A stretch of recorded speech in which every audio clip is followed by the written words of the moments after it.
Hey everyone, welcome to the channel. I'm Jeff Gaccione, mortgage advisor, financial educator, and founder of Southern Rhode Island Collective Trust Network. Today I got a very special guest joining me, someone I respect a lot, both personally and professionally, Patrick Randall, the founder of Bulldog Financial Planning. Patrick, welcome. Before we dive into business, I just want to say I'm sorry to hear about Butch, your bulldog. I know he meant the world to you and your family. Yeah, thanks, Jeff. Appreciate it. Thanks for having me on. Great. Uh, Unfortunately, Butch, did pass away this past February. Very sad. I had him for 7 years, and he was a great bulldog. And so, thanks a lot. I appreciate that. Yeah, you got it. Very sorry once again. You do have one of the best brand names in the business, Bulldog Financial.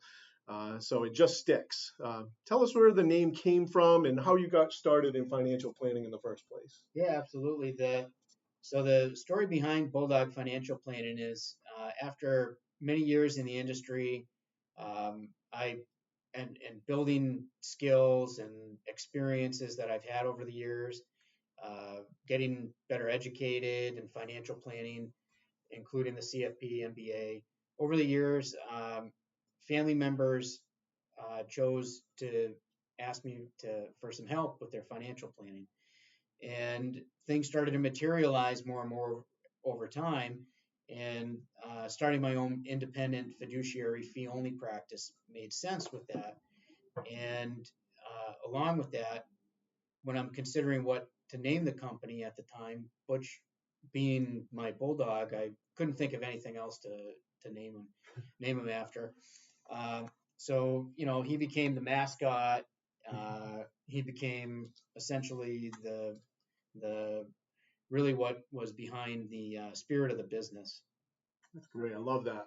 There's something about being independent, like having full control over how you serve people. That just hits different. How long ago was that? That was about 4 years ago, and I've enjoyed every experience I've had. Uh, Starting the business, meeting people like you. I appreciate the partnerships and friendships I've built over the years, and so it's been a great experience. And so I'm looking forward to the future too. All right. So, yeah, and talking about that future, let's talk about what that mission looks like. When someone comes to you for help, what's your approach and who's your ideal client? That's a really good question because in every business, there's always an ideal kind of client, ideal person that you'd want your business to work with. And from a mission standpoint, the mission statement at Bulldog Financial Planning is simple. It's putting the client first, ahead of any personal interests, ahead of the business interests, or any affiliate that would dictate recommendations. Being independent is important for that, and being fee only eliminates a lot of the conflicts of interest that exist. As so, typical clients that I have are individuals and their families, people mid-career, people starting out, could be small business owners, highly compensated people, high net worth individuals. But I don't require a minimum net amount of assets or a transfer of assets requirement. I don't require managed assets. So you don't have to already be wealthy to work with me, or consider yourself to be wealthy to work with me. Hmm. Well, it's a rare mindset. I've noticed some planners just talk over people's heads. When I hear you explain things, it's clear and relatable. You make finance feel like a tool, not a mystery. Thanks, Jeff. Yeah, that's also a very important part is working with people, setting clear, simple action steps, making things simple, keeping things towards their goals, but not overcomplicating things. Or you'd think sometimes the way advisors talk, we're dealing with rocket science, or so we're I'm glad I'm not in that field because I don't think I could make it. But that is an important part of my practice too, is being making sure that when we talk about stuff, things not only make sense, but that you're going to be able to take what we've talked about and use it in your life to accomplish your goals. That's great. Well, let's tie this into home ownership for a second. You and I both know that a house is probably the biggest purchase most people will ever make. How do you approach financial planning around buying a house? That is a really good question because home ownership becomes a very important part of everybody's financial situation.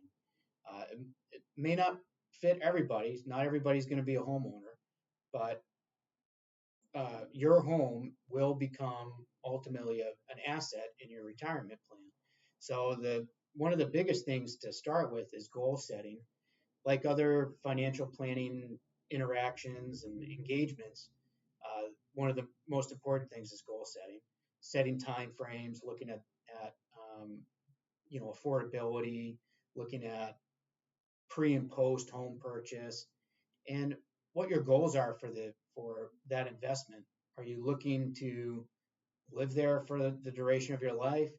That might change over time. And at Bulldog Financial Planning, I want to be the person that you can rely on throughout your entire financial life cycle, in terms of as you get closer to retirement, having repeat customers coming back, asking for advice along the way.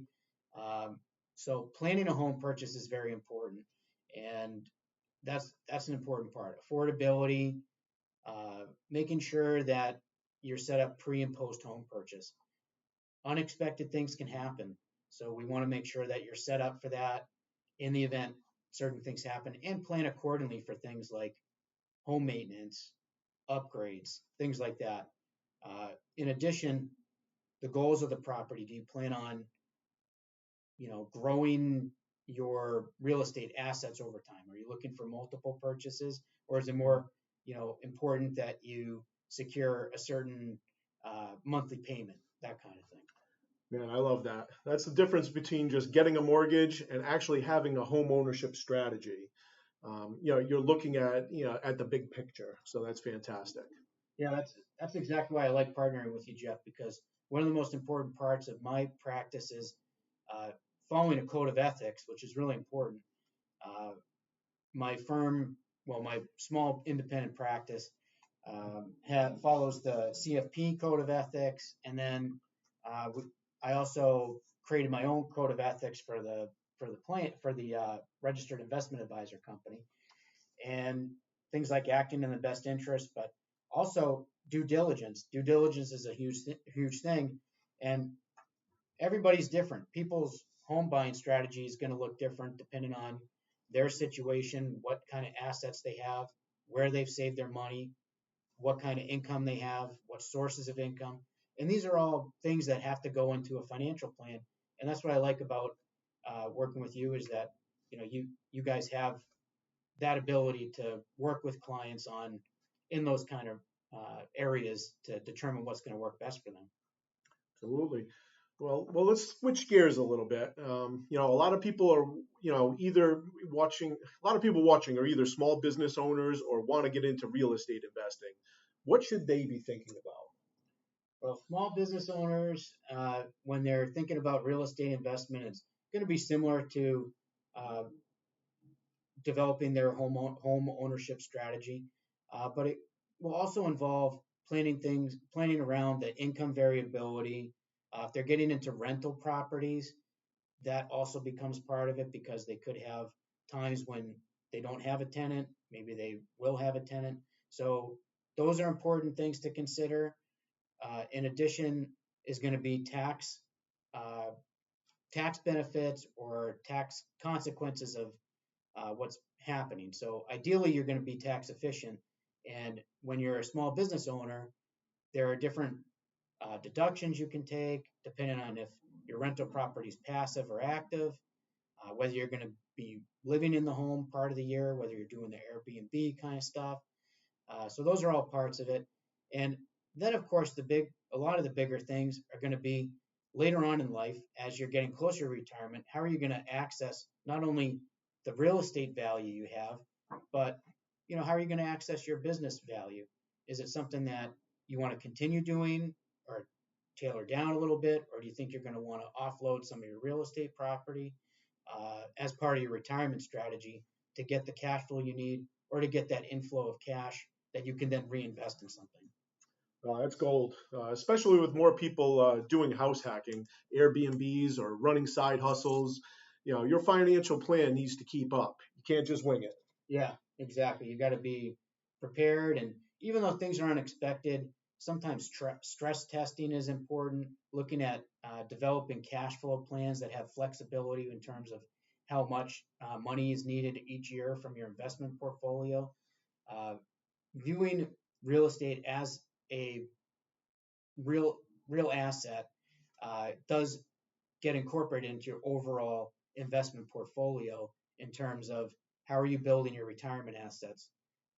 Property can be viewed as, in a form, a retirement asset later on in life, just as much as your investment portfolio. Granted, historically speaking, investments in the market, index funds, a well-diversified portfolio does outperform real estate based on historical data, but uh, there's nothing that it's very important to diversify. So holding real assets is an important part of that strategy, and you can build a lot of equity, so it does become part of your retirement plan.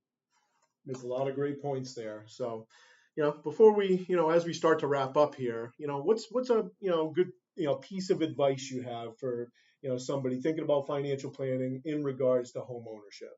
Yeah, absolutely. I think when you're planning and getting started making your financial plan, there are going to be short-term goals and long-term goals. Short-term goals, you might also find that you build momentum by setting easy to achieve goals to start, uh, and then later on build upon those. So that could be, I'm going to reach for saving up a few $1,000s in my checking account. And once I achieve that goal, then it's like, well, what do I want to do with this money that I have that I've been saving? Should I keep going and maybe shoot for $10,000? Or so you kind of get my gist. Mm-hmm. Could also be paying down a particular credit card balance, keeping your credit card balances below, $1,000 for the year. Those kind of things build momentum, and then over time you start to think, well, geez, I want to save for maybe a $50,000 down payment. Maybe I want to build my 401k balance up to 150,000, and then it keeps going from there. And you might find later on in life your retirement assets could be $500,000. So a lot of times when you look at the time value of money, taking small steps even at a younger age really will make a huge impact. And you don't have to be super young to start. You could be in your 30s, 40s. Even people, when you're making changes and you're making your savings later on in life, all the things you're doing are going to only benefit yourself in the future. So Great. Couldn't agree more. You've made a lot of amazing points. It's been great getting to know you over the last couple of years. So, if people are looking to connect with you, where can they find you? How do they get to you to ask questions or to do business? Thanks a lot. I appreciate it, you too. And if people did want to reach out to me, my website has a contact submission. You could reach me there, www.bulldogfinancialplanning.com. There's also my email is bulldogfinancialplanning@outlook.com. You can feel free to reach me there. And I also post on social media. So if you want to check either of those out on LinkedIn or Facebook. I do occasional posts about economy and different other things. All right. Well, awesome, Patrick. Thank you so much again. Condolences again on Butch. I know he's missed, but the legacy lives on through everything you've built. Well, I appreciate that. I've heard that said, and that means a lot to me. Thanks a lot for the opportunity to come onto your show and talk about financial planning and how Bulldog Financial Planning does it. So, and I look forward to working with you, in the future. Sounds great. All right, folks. Well, if you found value in this, hit that like button, drop a comment below, and subscribe for more conversations on home ownership, finance, and building a better life. Catch you next time.